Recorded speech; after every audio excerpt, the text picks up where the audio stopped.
And I think that, I mean, obviously we've got to tie it up now because I could talk about this forever, but we're going to be in trouble because all of us have other things that we need to do. But let's say that we've got people out there, and we obviously do now, that who are listening to this because they want to make this change, because they've heard about it and they want to start engaging their organization. What are the key elements that you guys recommend to start with, or the key elements that you have to start thinking about in order to do this properly?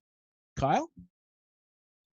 Yeah, so my answer is going to be a bit abstract, but it's my style. So if anybody's listening and has a similar style to me, it will work maybe for you. But really, it's a start by listening and listening to all of the different conversations. Like an organization's a network of conversations. You have an organizational chart, but then how we actually go about interacting with each other is really, you know, in essence, the culture. And picking on listening to all of that stuff that's going on without adding your own, this is the hard part, being aware of your own point of view that you're listening it through, like your own lens, and then starting really like just hearing where you're currently at today.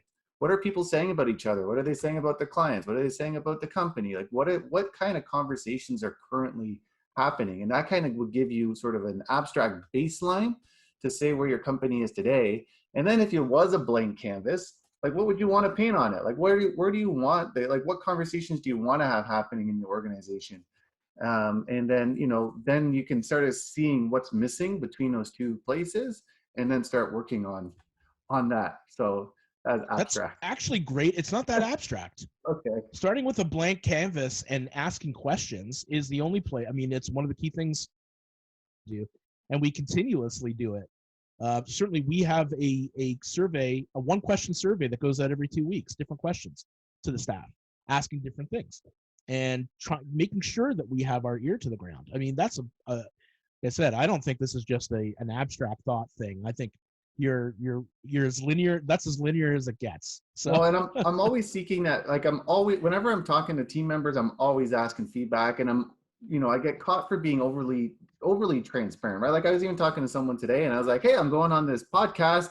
You know, what would you say makes us a radical organization, right?" And this team member gave me a beautiful answer. It actually like touched me, and I called up her manager to let her know about it too, because it was just such a moving answer.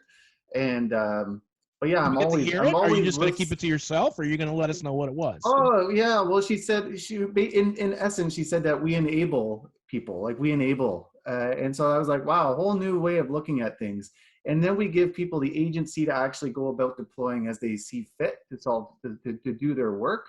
And then we provide freedom and flexibility, but then there's also managers or directors that understand the team member and the employee and get into their world and their life, and then, you know, give them the space to live their life while still, you know, giving them the flexibility to deliver on what they say they're going to deliver on.